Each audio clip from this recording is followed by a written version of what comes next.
Salut les punchers, bienvenue sur la chaîne Auteuil Punch. Aujourd'hui nous allons voir comment réagir face à une tentative d'étranglement dans la rue. C'est parti. Ah,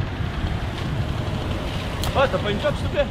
Ah, je fume pas. Vas-y, t'as une clope. Pas le fou, pas le rock. Après cette mise en situation, voyons en détail cette agression. Donc, comme je viens de le subir dans la rue, je viens de me faire saisir au cou.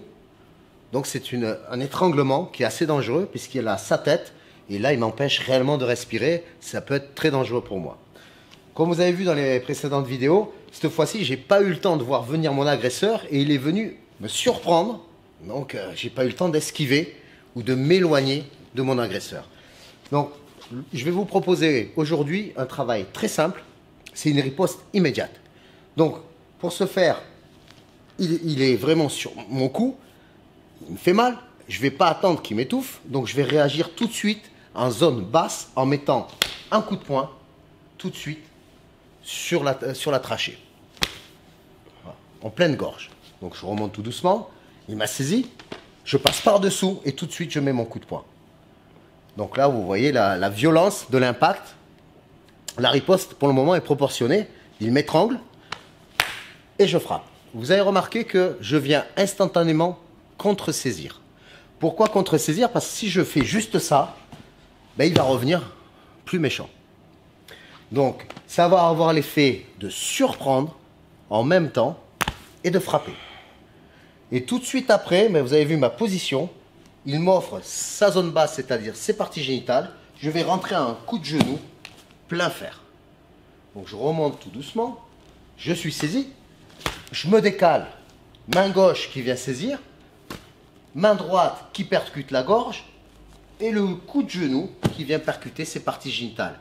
Je peux y rajouter ou un coup de genou pleine tête ou un coup de pied plein genou pour vraiment terminer mon agresseur, vraiment le mettre hors d'état de nuire.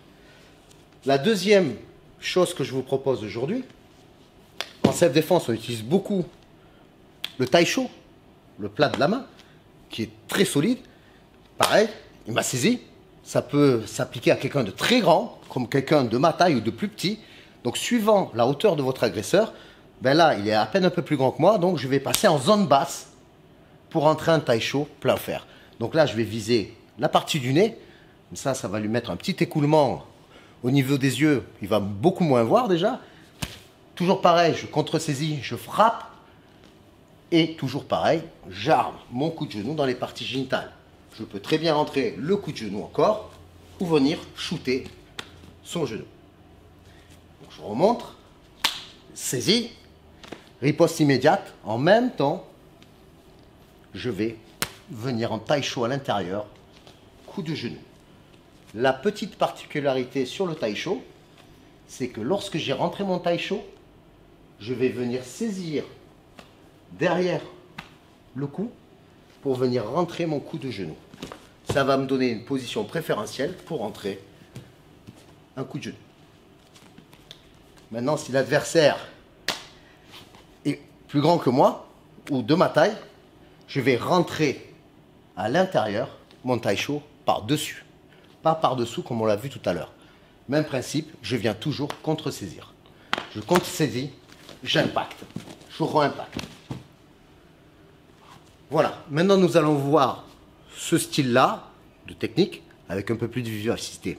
Allez, c'est parti.